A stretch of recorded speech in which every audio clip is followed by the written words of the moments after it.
She heard it from the staircase, not the murmur of conversation she might have expected at this hour, nor the clink of a glass set down on walnut, nor the careful tread of a servant finishing the last of the evening's duties. It was laughter. Low, unguarded, startled out of someone who had clearly not intended to produce it, the kind of sound a man makes when he has forgotten that anyone might hear. Edith Stratton stopped on the third step from the bottom, her hand resting on the banister, her candle tilting enough that a bead of wax slipped down the taper and hardened against her thumb. She did not move. She had been married to Hugh Stratton, the 5th Duke of Ravelston, for 2 years, 3 months, and 11 days, and in all that time she had never once heard him laugh. She had heard him speak, measured, correct, occasionally dry in a way that might have been wit if it had ever been followed by any change in expression. She had heard him address tenants with the studied courtesy of a man who understood obligation as architecture, something to be constructed and maintained, never felt. She had heard him instruct Collis, his steward, with a precision that left no room for improvisation. She had heard him say good morning to her across the breakfast table in exactly the same tone every day for 781 mornings, a tone so uniform it might have been produced by mechanism rather than mouth. But she had never heard this. This sound that came from somewhere lower than the chest and higher than the stomach, this thing that required, she now understood, the complete absence of self-consciousness. She descended the remaining steps in her stockinged feet, her slippers left beside the bed upstairs because she had only come down for the book she'd been reading before dinner. The corridor was dark except for the line of amber light beneath the library door, which stood slightly ajar, perhaps 3 inches, enough for the sound to travel, but not enough to see more than a sliver of firelit room beyond. She moved to the doorframe and looked through the gap. Hugh sat in the wingback chair nearest the fire, which had burned down to a steady glow that lit his face from below and caught the gray that had begun to show at his temples. He was in shirt sleeves, his coat discarded over the arm of the second chair, his cravat loosened to a state she had never seen in daylight or company. One ankle was crossed over the opposite knee. His posture was the posture of a man who believed himself entirely alone. In his hands was a book she recognized instantly, though it took her a full breath to accept what she was seeing. It was small, leather-bound, the color of dark honey, with a brass clasp that did not lock because the mechanism had broken in the autumn of the previous year, and she had never had it repaired. It was her journal, not a diary. She had never kept a diary. Diaries recorded what happened, and what happened at Ravelston was so numbingly predictable that to record it would have been an act of self-punishment. What she kept was something else. Observations, fragments, small, precise opinions about the world she moved through, set down in handwriting that was better than her mother had ever managed, and worse than her father would have accepted. She wrote about the way Mrs. Arden arranged the flowers in the morning room with the ruthless efficiency of a general marshalling troops. She wrote about the vicar's wife, who smiled with such determined brightness at every parish supper that Edith had begun to suspect it was held in place by some internal scaffolding that might, one Sunday, collapse without warning. She wrote about the color of the sky over the south lawn in October, which was not gray and not blue, but something between the two that did not have a name and deserved one. She wrote about the sound rain made against the library windows at Ravelston, which was not the same sound rain made against the drawing-room windows, because the drawing-room faced east and the library faced west, and the wind came from the west, so the rain was always more insistent on the library glass, more urgent, as if it had something specific to say. She also wrote about Hugh, sparingly, and with the kind of accuracy that might have been mistaken for cruelty if anyone had ever read it. She wrote that he salted his food before tasting it, which she considered a failure of curiosity. She wrote that he held his pen as if it had personally offended him. She wrote that he read his correspondence standing up like a man preparing to leave, even when he had nowhere to go. She wrote that he was handsome in the way a well-maintained building was handsome, structurally sound, proportionally correct, and entirely without warmth. She had written that entry 6 months into their marriage, on a Tuesday in November, when the fire in her sitting room had gone out and she had not rung for it to be relit, because she preferred the cold to the prospect of conversation with anyone. Now she stood in the corridor and watched him read it. He turned a page. His mouth moved, not reading aloud, but shaping the edge of a word the way a person does when something strikes them as particularly well put. Then the laugh came again, quieter this time, almost a breath, and he shook his head once, slowly, and pressed his thumb against the margin of the page, as if marking something he intended to return to. Edith did not retreat. She considered it. She stood at the threshold of that decision for perhaps 5 seconds, her weight balanced between the foot that would carry her backward up the stairs and the foot that would carry her forward into the room, and she understood with a clarity that felt almost physical that whichever direction she chose would determine the shape of the next 2 years as certainly as the first two had been determined by silence. She pushed the door open. It swung wider than she'd intended, and the movement of air made the fire shift in the candle on the mantel gutter. Hugh looked up. The laugh died, but not quickly enough. She had seen the end of it, the way it left his face by degrees, the mouth settling first, then the eyes, then the lines around the eyes, until what remained was the composed expression she knew as well as her own reflection, but the journal was still open in his hands, and his thumb was still pressed against the margin, and there was no way to unmake the last 30 seconds. Neither of them spoke. The clock on the mantel measured out 7 seconds. Edith counted them. She had always counted things when she did not know what to say. It was a habit her father, Sir Aldous Price, had considered unhelpful, and her governess had considered rude, and she herself considered necessary because numbers did not require interpretation. "That is mine," she said. Hugh looked down at the journal as if noticing it for the first time, which was so transparently false that she might have laughed herself under different circumstances. "Yes," he said. You are reading it." "Yes?" Another silence. The fire settled. Somewhere in the house, a door closed. Mrs. Arden making her final rounds, checking the locks, banking the kitchen fire, performing the rituals that marked the end of Ravelston's day with the same ceremony that marked its beginning. "How long?" Edith asked. Hugh closed the journal, but he did not set it down. His thumb remained between the pages, holding his place, which told her everything she needed to know about whether he intended to continue. "I found it 3 weeks ago," he said, "on the windowsill in the morning room. You had left it beneath the cushion, but the clasp is broken and the cover was visible." 3 weeks.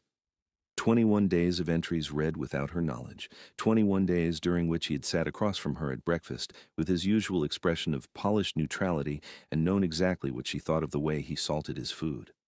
"You might have returned it," she said. "I might have." "You chose not to." He looked at her. Not the way he usually looked at her, the glancing assessment of a man confirming that everything was in order before moving on to the next item of business, but steadily, with an attention she had not known he possessed. "The entry about the rain," he said, "on the library windows." She waited. "You are right that it sounds different from the drawing room. I had not noticed until I read what you had written, and then I stood at both windows during the storm on Thursday and listened, and you are entirely correct. The library rain is more insistent. I do not know why I never heard it before." Edith did not move. She stood in the doorway in her stockinged feet with her candle burning low and her dressing gown tied at the waist and her hair loosened from its pins, and she felt something shift in the room that had nothing to do with the fire, and everything to do with the fact that Hugh Stratton had just admitted to standing at a window in the rain, listening, because she had told him to. She had not told him to. She had written it in a private journal that she had never intended him to read. But the effect was the same, and she understood now, with a precision that would later find its way into the journal itself, that there were conversations that could only happen this way, through the written word, left where it might or might not be found, read by someone who might or might not have been ready to hear it. "The entry about your pen," she said, "the way you hold it." Something changed in his expression, not embarrassment exactly, something closer to recognition. The look of a man who has just been told something about himself that he suspected was true but had never heard confirmed. "You wrote that I hold it as if it has personally offended me." "You do. My father held his pen the same way. I learned from watching him write. He was not a warm man." It was the most he had ever told her about his father. In 2 years, the late Duke of Ravelston had been mentioned precisely 4 times, twice in relation to estate matters with Collis, once when a portrait was moved from the gallery to the upper corridor, and once when a tenant had used the phrase, "your father's way of doing things," and Hugh had changed the subject with the efficiency of a man closing a ledger. Edith entered the room. She crossed to the second chair, moved his coat to the small table beside it, and sat down. The fire was warm on her shins. The journal lay in his lap, his thumb still between the pages. "What were you laughing at?" she asked. He opened the journal to the page his thumb had held. "Your description of Lady Tremaine at the Midsummer Assembly." Edith knew the entry. She had written it in July of the previous year, after an evening she had endured with the particular patience reserved for events that could not be avoided. Lady Tremaine had spent the better part of 2 hours describing her eldest daughter's accomplishments in a tone that suggested she was reading aloud from a military dispatch, each skill deployed like a regiment, the pianoforte advancing from the left, the watercolors holding the center, the needlework flanking from the east. You compared her to a woman trying to sell a horse at Tattersall's, Hugh said, listing the bloodline, the teeth, the temperament, circling the animal so the buyers could see it from every angle, and growing increasingly desperate when no one reached for their checkbook. He said it without smiling, but the edge of the laugh was still in his voice, buried under the composed surface like water running beneath ice. She does rather present Miss Tremaine as livestock, Edith said. Hugh looked at her. You write the way other people think, but have the sense not to say aloud. That's not a compliment. It is not intended as one. It is an observation. I find I have been living beside someone who observes the world with considerable precision and says none of it to me, and I am attempting to understand why. The question sat between them like a hand of cards laid face up on the table. Edith looked at the fire. The coals had shifted into a formation that reminded her of a map, ridges and valleys, bright borders between territories. You have never asked, she said. The silence that followed was different from the silences that had come before it. Those had been the silences of two people who had run out of things to say, or who had never begun. This was the silence of a man hearing something he should have heard 2 years ago, and understanding, for the first time, that the failing was his. Hugh set the journal on the arm of his chair. No, he said. I have not. I did not marry expecting conversation, Edith said. My father made the match. You were suitable. I was suitable. The settlements were signed. I understood the terms. And the terms did not include laughter. The terms did not include being known. She said it simply, without accusation, the way she might have noted that the terms did not include a carriage of her own or a particular color for the morning-room walls. It was a fact. It had the weight of a fact and the temperature of one, cool, solid, unambiguous. Hugh stood. He crossed to the window and looked out at the darkness, though there was nothing to see beyond his own reflection and the faint suggestion of the south lawn under moonlight. His hands were clasped behind his back, which was the posture he adopted when he was thinking and did not wish to appear uncertain. She had noted this in the journal. She wondered if he had read that entry too. My mother kept a journal, he said, still facing the window. My father found it after she died. He read it in one evening and burned it the following morning. He told me it contained nothing of value. Edith said nothing. She understood now, not everything, but enough. Enough to know that the journal in Hugh's hands was not merely a book he had found on a windowsill, but something closer to a door he had not known how to open, and that the laughter she had heard from the staircase was the sound of a man discovering that the door had been unlocked the entire time. I should like to return it to you, Hugh said, turning from the window, and I should like something in return. He waited. I should like you to tell me one thing each day that you have not told anyone else. It need not be important. It need not be profound, but it must be true, and it must be yours. Hugh studied her. In the firelight, with his cravat loosened and his coat removed, and the architecture of his composure showing its first visible cracks, he looked, she thought, like a building after a storm, still standing, but no longer pretending it had not been touched. One thing, he said, one thing. Beginning when? Now. He returned to his chair. He sat. He picked up the journal and held it out to her, and when she took it, their fingers overlapped for a moment on the leather cover, and neither of them pulled away immediately. My father did not burn my mother's journal because it contained nothing of value, he said. He burned it because it contained everything of value, and he could not bear to keep it because he had never once asked her what she thought while she was alive. The fire cracked. A log split and sent a shower of sparks up the chimney. Edith held the journal against her chest and looked at her husband, and for the first time in 2 years of marriage, she saw him clearly. Not the structure, not the stonework, not the well-maintained facade, but the man behind it, who had inherited his father's way of holding a pen and his father's way of holding silence, and had only just begun to understand that inheritance was not destiny. Thank you, she said. That is today's. You shall have to wait until tomorrow for the next. I am a patient woman. Yes, Hugh said, and the corner of his mouth moved in a way she had never seen before. Not quite a smile, but the place where a smile might begin if it were given enough time and enough room. I have read your journal, I know. Edith climbed the stairs with the journal pressed against her ribs, the candle guttering in her other hand, and when she reached her room, she sat on the edge of the bed for a long time without undressing. The house settled around her, the particular sounds of Ravelstone at rest, the creak of old timbers adjusting to the cold, the distant clatter of the scullery maid banking the range for the night. She opened the journal to the entry about Hugh's pen. She read it again with different eyes, the way one rereads a letter after learning something about the sender that changes the weight of every word. He holds it as if it has personally offended him.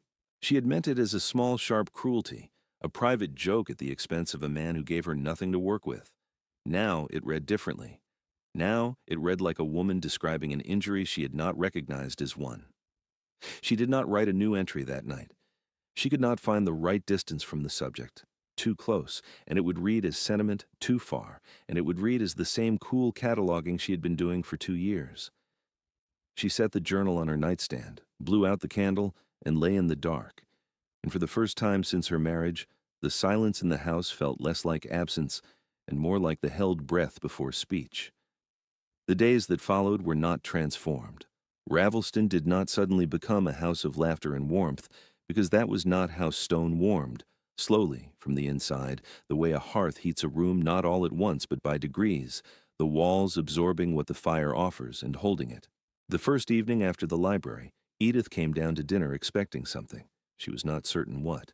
An acknowledgment, perhaps, a reference to what had passed between them, some indication that the previous night had altered the terms of their shared existence even marginally. Hugh was already seated when she arrived. He stood when she entered, as he always did, and waited until she had taken her chair before resuming his own, as he always did, and addressed a remark to Mrs. Arden about the pheasant, as he always did, with the same tone he might have used to discuss the weather or the condition of a fence. Edith ate her soup. She had made a study of eating soup in silence over the previous 2 years and had become, she believed, something of an authority on the subject. The trick was to eat at a pace that suggested neither hunger nor indifference, brisk enough to appear occupied, slow enough to appear at ease. She had perfected this. It was among the least useful skills she had ever acquired. After the second course, Hugh dismissed Mrs. Arden and the footman. Edith set down her fork. The dining room at Ravelston was paneled in oak that had darkened with 2 centuries of candlelight and cooking smoke. And in the evenings, when the candles were lit in the silver candelabra that stood at the center of the table, the wood seemed almost to breathe, expanding with warmth, contracting with shadow, alive in a way that the rest of the house was not. The entry about the vicar's wife, Hugh said, without preamble. Edith waited. You wrote that Mrs. Hartigan smiles as though she is operating a piece of machinery, that the muscles are engaged but the operator has gone elsewhere. I did. I sat beside her at the parish supper last month. I'd never noticed. You are correct. The smile arrives approximately half a second before the occasion demands it, as though she has rehearsed the timing but not the feeling. She is unhappy, Edith said. Yes, I expect she is. It was not much. A few sentences exchanged across a table that had hosted 1,000 similar meals. But it was the first time in their marriage that Hugh had spoken to her about a person rather than a circumstance, and Edith felt the difference the way one feels a change in the weather, not through any single dramatic sign, but through a general shift in pressure, a new quality in the air. After dinner, they moved to the drawing room. Mrs. Arden brought the tea tray, 1 cup, as was customary, because the Duke did not take tea after dinner, and had not taken tea after dinner in the 14 years Mrs. Arden had known him. Hugh sat in his usual chair by the fire and opened the evening paper. Edith poured her tea and opened her book. The clock measured out the silence in its usual way, and for 20 minutes nothing was different from any other evening in 2 years of evenings.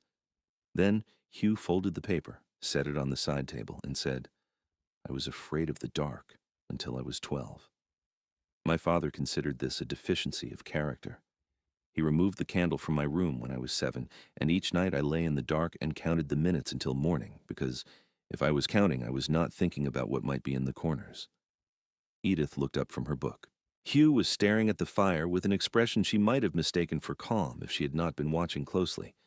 But she had been watching closely for 2 years, and she saw the tension in his jaw and the way his right hand gripped the arm of the chair, and she understood that this was costing him something.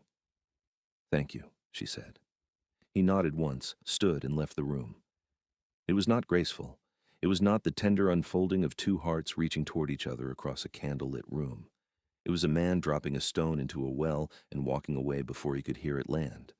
But it was the beginning, and Edith recognized beginnings. She had catalogued enough of them in her journal to know that they rarely looked the way one expected. The evenings continued.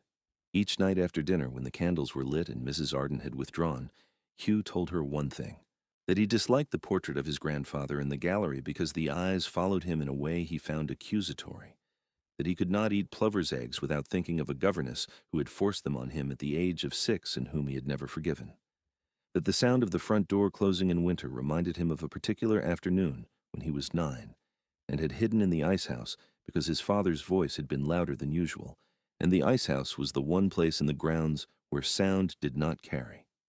That he had once, during his first session sitting in the House of Lords, looked around the chamber at the assembled peers and thought that every man present appeared to be performing a version of his father, and wondered whether the entire institution was simply a room full of men pretending to be the men who had come before them. Some evenings the offering was small, a childhood preference for the smell of beeswax, a dislike of the sound of gravel under carriage wheels. Other evenings it was large enough that the air in the room seemed to change shape around it. The night he told her that his mother had once, in a rare moment of candor, told him that she had married his father, believing that love was a thing that arrived after the ceremony, like a piece of furniture one had ordered but not yet seen, and that she had waited for its delivery for 23 years. Each evening Edith listened. She did not write these things in her journal. They were not observations to be set down and examined, but offerings to be received and held. She kept them in the same part of her mind where she kept the sound of rain on the library windows and the color of the October sky, things that were true and particular, and hers. By the third week, Hugh began to ask for hers, not directly. He would mention something she had written, the entry about the way autumn light fell across the breakfast table, or the one about Collis's habit of clearing his throat before delivering any piece of news, as if each fact required its own small fanfare. And he would wait, and she would elaborate, and the elaboration would become a conversation, and the conversation would last longer than any conversation they had previously had, because it was built on a foundation of specificity rather than politeness. Mrs. Arden noticed first. She said nothing, because Mrs. Arden had been housekeeper at Ravelston for 14 years, and understood that the surest way to damage a new growth was to draw attention to it.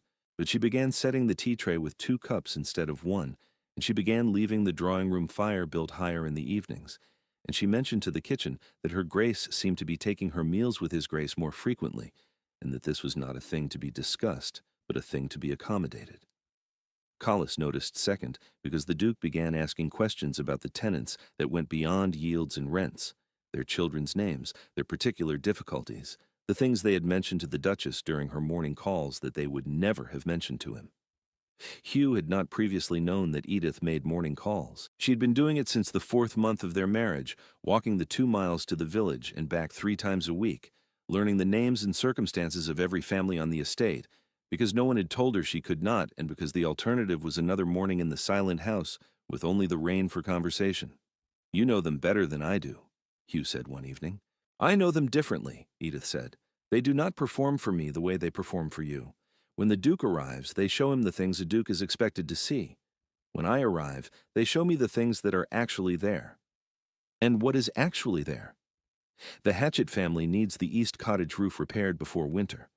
Mrs. Colway's youngest has a cough that has not improved since Michaelmas, and she cannot afford the apothecary. And old Mr. Sefton's eyesight has failed enough that he can no longer read, and he sits by his window each afternoon, pretending to look at the newspaper, because he does not wish anyone to know." Hugh sent for the builder the following morning. He paid the apothecary's bill from the household accounts. He rode to Mr. Sefton's cottage himself and sat in the chair opposite the old man's window and read the newspaper aloud, the parliamentary reports first, which Mr. Sefton had always followed with the attention of a man who believed governance was everyone's business, and then the agricultural notices, and then, because the old man asked, The letter from Mr. Sefton's daughter in Shropshire, which had arrived 3 days earlier, and which he had been holding in his pocket, folded and refolded until the creases had worn soft, waiting for someone with eyes to read it to him. Hugh read it twice. The second time, Mr. Sefton did not pretend to look at the newspaper. When Hugh returned, his boots were muddy from the lane, and there was a quality to his silence that was different from the silence she had known, not closed, but full, the silence of a man carrying something he had not expected to find. Edith was in the library. She looked up from her book. He stood in the doorway with his riding gloves in one hand and said, "The rain sounds exactly as you described it," and sat down beside her. The journal continued. She wrote in it each morning at her desk in the sitting room, which faced the garden and received the early light that came over the east wall with the particular quality of light that exists only in the first hour after dawn, before the world has fully committed to the day. But the entries changed.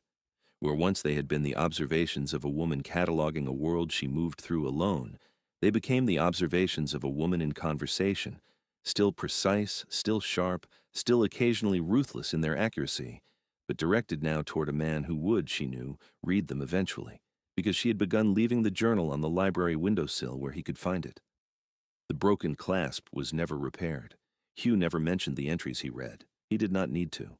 She could tell which ones he had found by the things he did the following day, the small adjustments, the questions he asked, the way he stood at the library window during rain and listened with the attention of a man who had been taught to hear.